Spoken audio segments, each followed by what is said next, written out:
Okay, today we're going to start compound inequalities, and this is section 5-4. And let me see the page. The page is 306. So, compound inequalities. Compound means two, okay? It's also going to have an and, or, and or statement. Okay? Let's do the and statement first. So this is example number 1. And this is an and statement.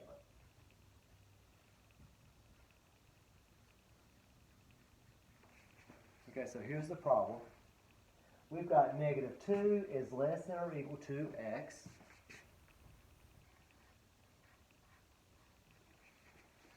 Which is going to be less than or equal to x minus 3. Which is going to be less than 4. So notice I have 1, 2, 2. That's going to be a compound, okay? If it's an and statement, it will either say and or you will see two inequalities, okay? So let's solve it. You can break this apart. Negative 2 is less than or equal to x minus 3, and x minus 3 is less than 4. You see how I broke it apart into two? So break apart.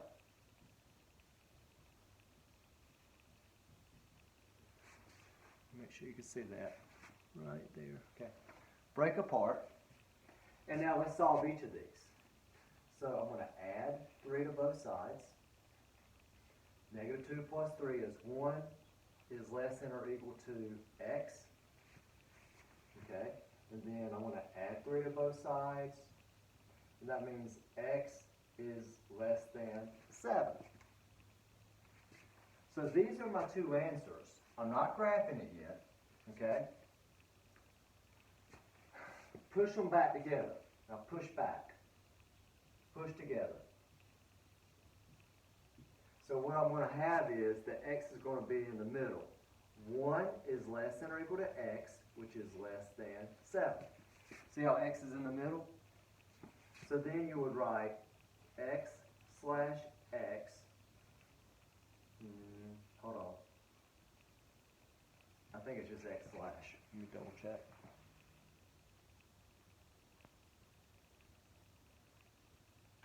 Yeah. In this case, it's not an x slash. It's just x. But if you just give me this part, 1 is less than or equal to x, which is less than 7, that's good. On a short answer, you can give it to me this way. Now, what about graphing? For graphing. For graphing, the x must be on the left. Okay? You see how the x is on the right on this one? So I have to come back down here and I've got to say x is greater than or equal to 1, and you can still write x is less than 7. Okay? Like that right there. So when we're doing this,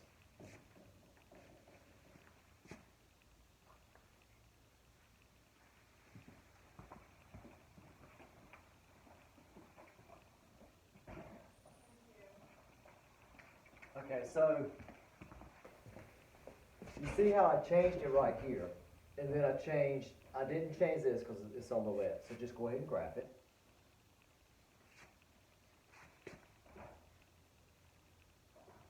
And let's see what I'm going to do to graph this.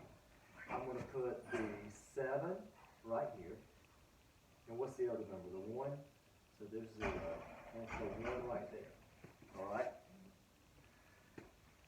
X is greater than or equal to 1, so put a closed dot right here.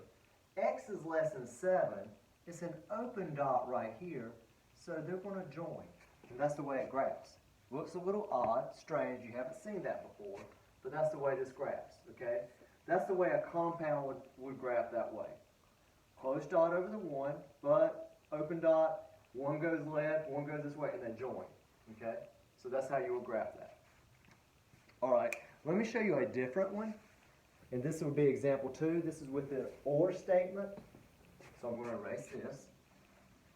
Now, the video I'm making you is not going to have a lot of example problems. It's best if you zoom along with having this.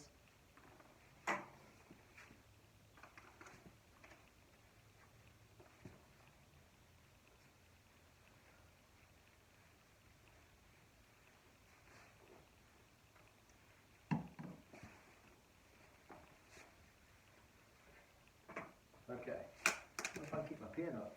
So let's do example number 2. And it's going to have an OR statement.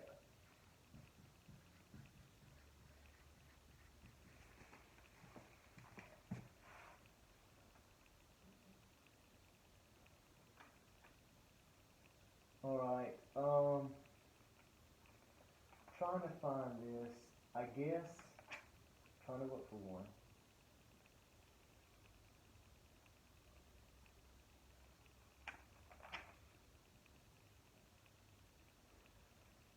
Let's say that this is going to be example 3. Example 2 was the real world problem, but I'm just basically just trying to give you an idea of how to do a compound. So this is example 3. And this is also on page 308. So we're now on page 308. All right? So the problem reads like this. Negative 2m plus 7 is less than or equal to 13. So negative 2m plus 7 is less than or equal to 13. But for the OR statements, it'll say OR. 5m plus 12 is greater than 37.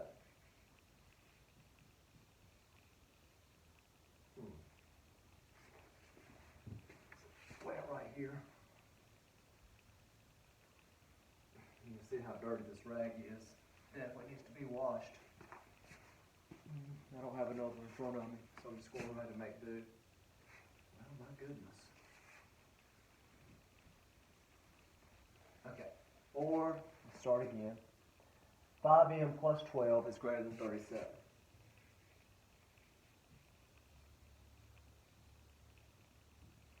Okay, like that. So, I'm going to subtract 7 on both sides, and then we'll get negative 2m is less than or equal to 6. Divide both sides by negative 2. So you see how there's a negative attached to the letter? Change directions of the sign.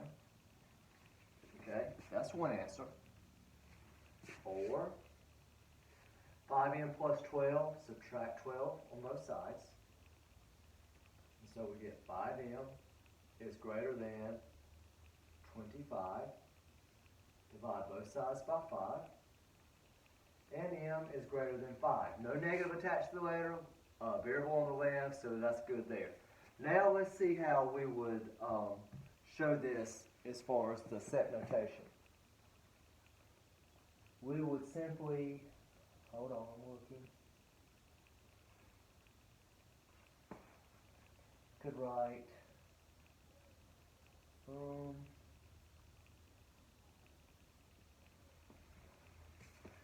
do you see how they're both going in the same direction? So for this one, I'm just going to write m slash m is greater than or equal to negative 3. Because if it's greater than negative 3, it's anything. It's also going to be greater than 5 because it says or m is greater than 5. And let me just double check that. In this case, that's all you're going to say. You're going to use this one. Generally, they're going to go in opposite directions, so I'm going to have to show you another problem in a minute. But if I'm going to graph this, okay, I'm just going to show you. Here's negative 3, and here's 5.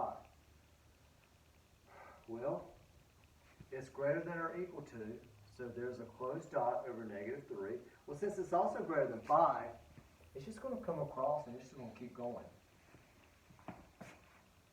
Okay?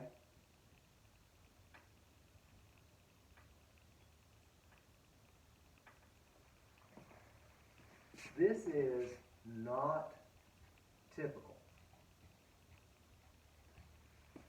Okay, let me show you a problem that's more typical where they go in different directions. And so I'm going to erase this, but you do need to see this style because sometimes it'll go this way. So I want to show you one like on a guided practice, and then we're going to be done with this video. So let's do guided 3A.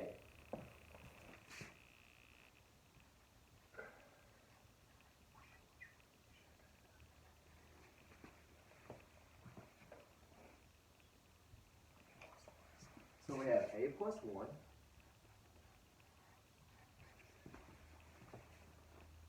or a minus 1 is greater than or equal to 3.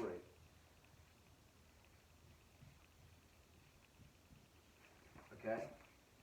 So let's solve this. We're going to say minus 1, a is less than 3, or add 1, a is greater than or equal to negative 2.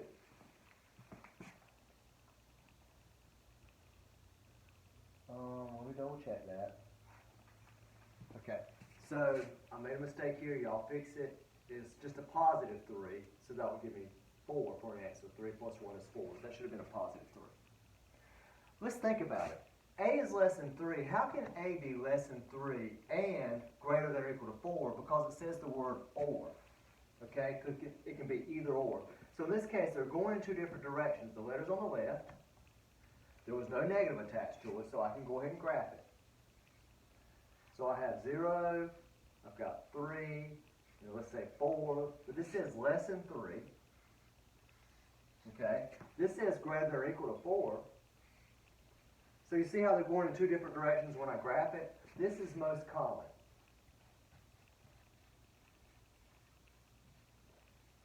For or statements, okay? This is the kind that I'm going to give you on your quiz or your test, but remember the example 3 that it can happen that way, all right? And I'm thinking about EOC when time comes. So an and statement, they're going to be joined together. An or statement, normally they go apart, but sometimes it'll go in one direction. It just depends, all right? So that's it for that video.